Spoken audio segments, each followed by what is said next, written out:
I can't remember it. I'll try and remember as I do it. If type of collision, obviously this is some sort of, what I think this is,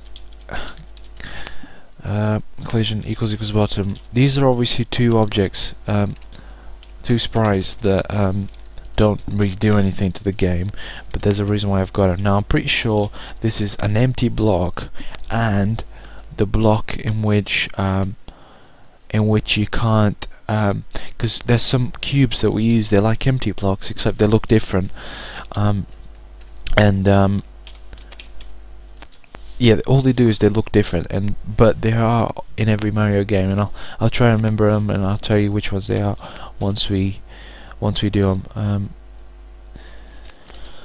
Hopefully Fraps is working fine still, so let's have a look. So we've done bump. Now what we want to do is bump the question box. Just copy that again, same thing, put it just below here. Now this one is QC. This is the question coin box, alright. So what we do here, I'm just gonna get a bit comfortable. So what we do here is we say, if it hit a coin box, first thing we've got to check is if type of collision is bottom, because if it hit it from above or anything like that, we don't really care. Just do that there and that there. So we want to say map anims, just like this one. It's actually a bit like this one, so I want to copy this bit. Do we play a sound? We certainly play a sound, but through coins picked up. So we do that and we call coins picked up here. Now on this one we need to make a few changes, so we're going to call it empty. Things we're using here is we're using C, big C by the way, don't mistake that. It's got to be exactly right, otherwise it won't work. So it only has 6 frames, this image, and I like it at 120 millisecond delay, and thanks to this I just noticed a mistake I had there. So if you didn't have the comma between the A and the other letter, the 80 or the numbers, then make sure you put it in, please. The next one is going to be very similar to this one. Don't know why I've got so much space between these. So this one is the question flower box. Now we've done it so when it picks up the flower, haven't we? Yeah, we've done it so when it picks up the flower, but we haven't done it so when it bumps below the flower. So what we want to do for this one, question flower, is want to say if it's from bottom, turn the animation, the thingy into an empty box. DB play the sound, if flower appear. This is interesting. L. What is L? Oh, sorry, L is 1 life. So yeah, this is right. So we want to play this sound, and we do not want coins picked up here. That was only for the last one. We want to play the sound. DB flower appear. So flowers appearing, and then map animation. For here we have an F. Make sure it's a small F. And then here we have F plus 11, which means once the animation is done, display this animation, which is the solid frame. If we click here, if you're not sure, just press the comma here and you'll get this again. So solid frame is the frame we're going to turn this into once the animation is complete. So then we have 11 here, 11 frames, and we have array y minus 1 as well, which is exactly what we want. And that's that one done. Now the next one is quite a simple one, which is good because I like those.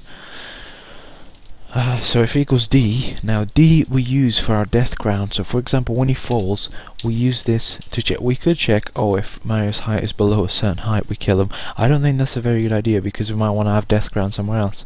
So we call this method. Now this method will be below, so you'll get an error for now because it doesn't yet exist. So if he touches death ground, I'll show you quickly here. This is death ground here, you see. So I put death ground at the bottom of the thingy. So if he touches this, basically when there's gaps here, if he goes through the gaps and he touches death ground, we kill him. Straightforward. We're character events. So next thing we're going to do is we're saying else if, what are we checking? We're checking for the checkpoint flag now. FB or FT, because the checkpoint flag is fairly big, it contains 2 tiles, the flag bottom and a flag top. FT, big T by the way, f big B and f big T. And now what we're saying here is we're saying if this is our first sprite animation, which I'm feeling very sexual about. So checkpoint.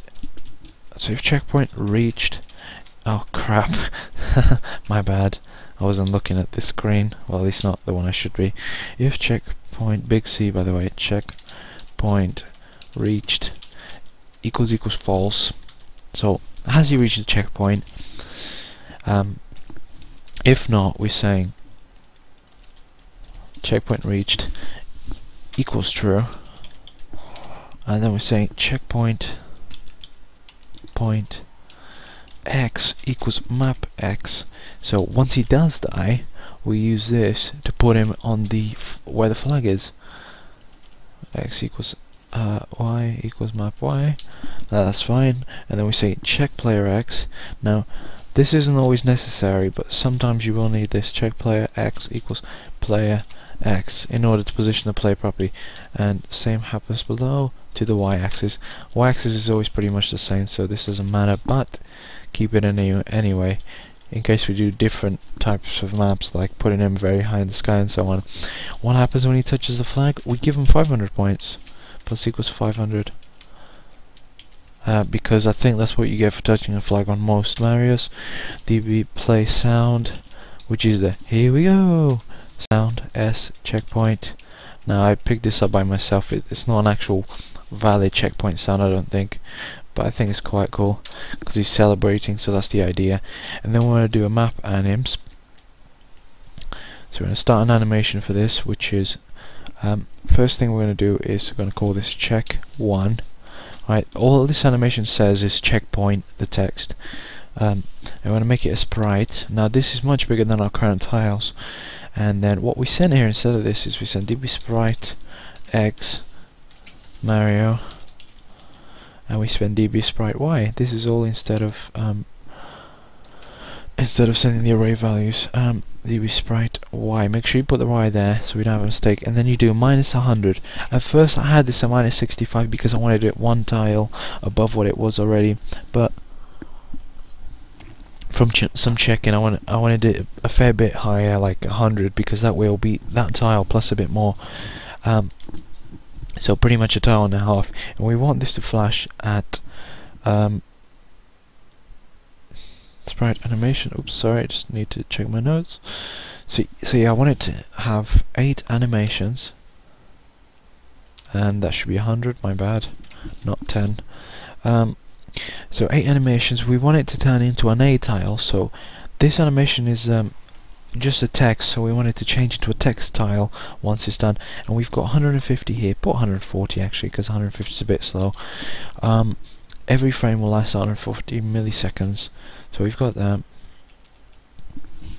And I believe this is it for our checkpoint flag.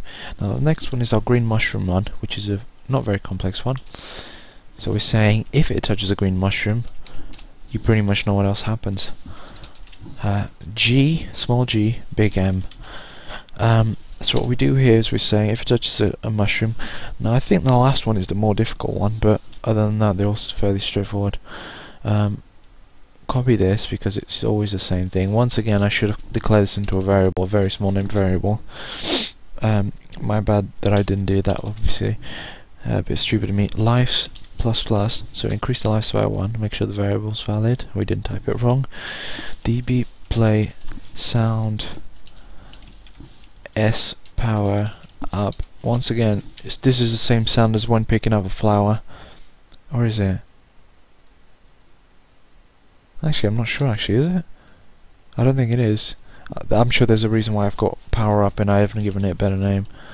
And names I probably should have, but... And then once we pick a mushroom, this is this wasn't really something I had to do, but I thought I'd do it because I think it looks cool. All we've got is some text, a variable. Feel free to check it at the variables class. And this is an image. Let's not make sure we've got the old one. And insert db sprite x again and db sprite y. We've got the array x and array y, and we're going to display that at array y minus 1. We have 6 frames for this, and all this does is display the text saying 1 up. And we want to change that to an A afterwards, and we want to have 100 milliseconds time delay between each frame. So last one we're going to do on the on this method. This is going to be a bit of a long one. Probably could have done this simpler, but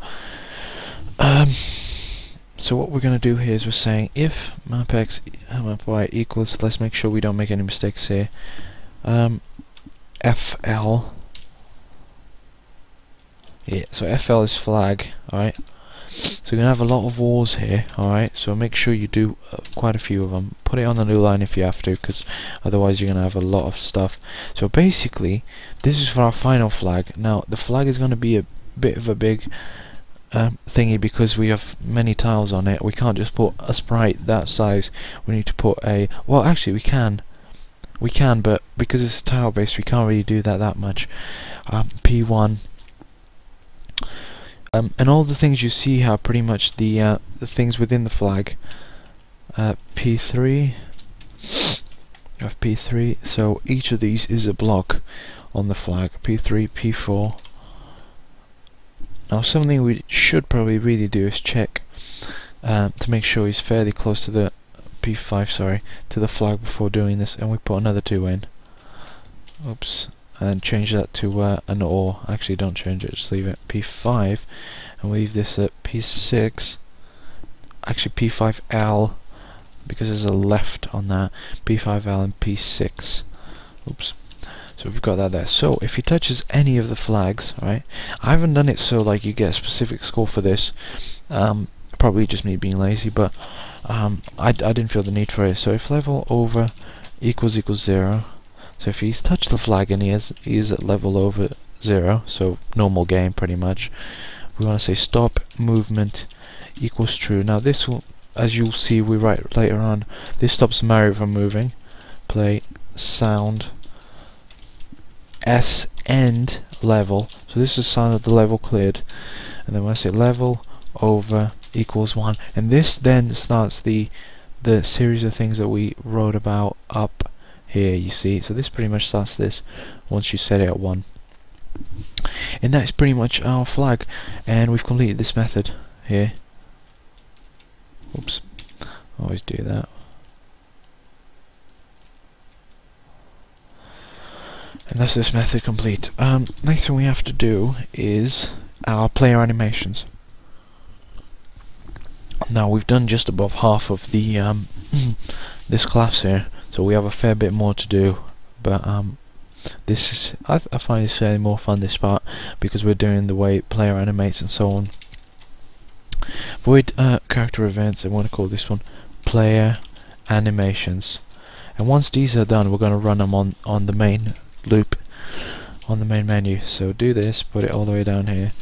So what we do here is we're going to say if and just like most things, I'm pretty sure there's a better way of doing this, but this was one of the first things I wrote in the game, so I never bothered really to go back to it because it worked fairly well.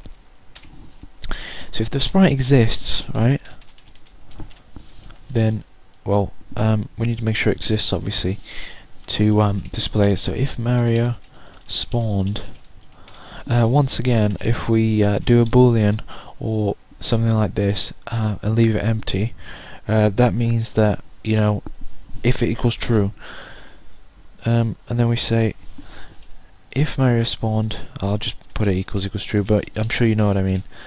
And I'll show you the other example here. So if am I alive, so if Mario is alive, then what we're going to use here is a method that we have to declare, excuse me, in a second. So this is if he's alive, if oops, sorry, if I'm alive, if misc dot find. So now what we're using here, I think we're just going to jump up quickly to misc to write this method. So we're just going to write jump back to misc quickly because we need to write this. So just type here, so we remember. Well, we'll have an error anyway, but what we're going to do is we're going to go back to misc, Alright.